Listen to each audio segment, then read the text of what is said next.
लेकिन जब तक मैं अपने मरने का तरीका सोच रहा हूं तब तक तुम मेरे एक प्रश्न का उत्तर दो। दैत्य ने कहा, पूछ, क्या पूछना चाहता है? मैं तेरे प्रश्न का उत्तर दूंगा। मछुआरे ने कहा, मुझे तुम्हारी किसी भी बात पर विश्वास नहीं होता। तुम इतने विशालकाय प्राणी हो, इतनी छोटी सी गागर में कैसे समा गए? तुम झूठ बोल रहे हो। दैत्य ने कहा, मैं परमेश्वर की सौगंध खाकर कहता हूं कि मैं इसी में कैद था। मछुआरा बोला, तुम्हारे कसम खाने से क्या होता है?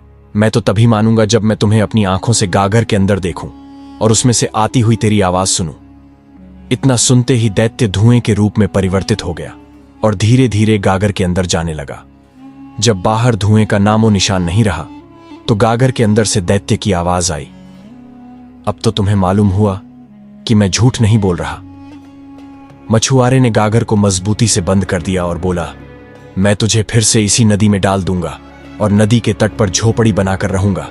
जो भी मछुआरा यहां जाल डालने आएगा उसे तुम्हारा सच बता दूंगा, जिसके परिणाम स्वरूप तुम्हें कोई बाहर नहीं निकालेगा और तुम यहीं कैद रहोगे।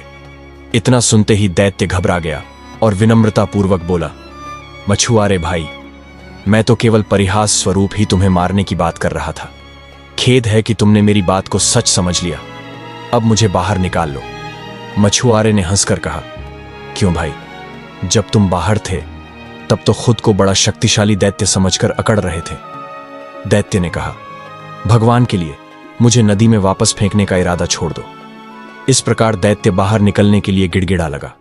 फिर दैत्य बोला, यदि तुम मुझे इस बार छोड़ दो तो मैं तुम्हारे साथ बड़ा उपकार करूंगा। मछुआरा बोला, तू महाधन है, मैं तेरी बात पर कैसे विश्वास करूं? अगर मैंने तुझे छोड़ दिया तो तू इस उपकार का भी मुझे ऐसा ही कुफल देगा जैसा ग्रीक नामी बादशाह ने दिया था। दैत्य